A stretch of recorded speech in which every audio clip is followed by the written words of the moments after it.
Hi price allot கர்த்தர் நாமத்துக்கு மகிமை உண்டாவதாக.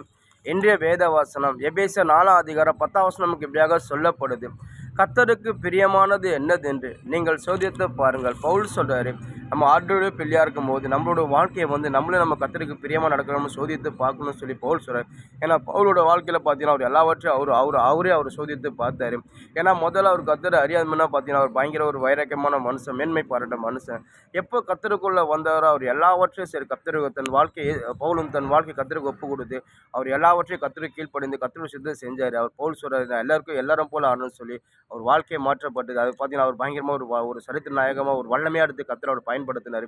இன்றைக்கி நம்மளோட வாழ்க்கை நம்ம ஆண்டோடைய பிள்ளையாக இருக்கும்போது அதாவது நம்மளை சோதித்து பாருங்க, நம்ம கர்த்தருக்கு பிரியமாக நடக்கிறோமா, நம்ம கர்த்தருக்கு உண்மையாக நடக்கிறோமா, கர்த்தருக்கு நம்ம நீதியாக நடக்கிறோமா, கர்த்தருடைய அன்பு நற்குணங்கள் நம்மளுக்குள்ளே இருக்கிறதா சொல்லி நம்மளே சோதித்து பாருங்க. ஒரு இடத்துல சங்கீத தாவீது சொல்கிறான், ஏன் ஆத்மாவை கலக்கிற சொல்லி அவனே ஆத்மாவை பார்த்து பேசுகிறான். ஏன்னா நம்ம சில காரியம் நம்மளே நம்ம சோதித்து பாருங்க, இந்த காரியம் நம்ம செய்கிறது கர்த்தருக்கு பிரியமாக இருக்குமா, நம்ம இந்த இடத்துக்கு போகிறோம், இந்த இடத்துல கர்த்தருக்கு பிரியமாக இருக்கிறோமா, நம்ம எது செஞ்சாலும் சரி, நம்ம எந்த இடத்துல என்ன பேசினாலும் சரி கர்த்தருக்கு பிரியமானவ பேசணும், கர்த்தருக்கு சுத்தமாக நடக்கும்போது நிச்சயமாக வாழ்க்கை நம்ம பயங்கரமாக இருக்கும்.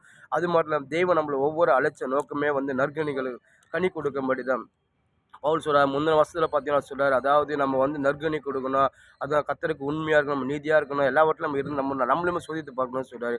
நம்ம எல்லாரும் நம்ம அழைச்ச நோக்கமே ஏசப்பா அவருக்கு சித்தத்தை செய்யும்படி தான். உங்களுக்கு கர்த்தர் என்ன டேலண்ட் கொடுத்தாரு, என்ன கிருபை கொடுத்தாரு, கர்த்தரை எடுத்து பயன்படுத்த கர்த்தரை சுத்தம் செய்யுங்க. கர்த்தர் உங்களை கொண்டு பயங்கரமாக பெரிய காரியங்களை செய்வார். ஏன்னா பவுலை பார்த்தீங்கன்னா அவர் கர்த்தர் அவரோட சுவிசேஷத்தை பிரசங்கிப்படி அவர் தெரிந்து கொண்டார். பவுல் அதுக்காக பெயிண்ட் பண்ணுறார், அதுக்காக உருவாக்குறார். அதே போல் கர்த்தரை அதாவது பவுல் கர்த்தருக்கு வாழ்க்கையை ஒப்பு கொடுத்தாரு. பயங்கரமாக கர்த்தருடைய வார்த்தை பிரசங்கிச்சார்.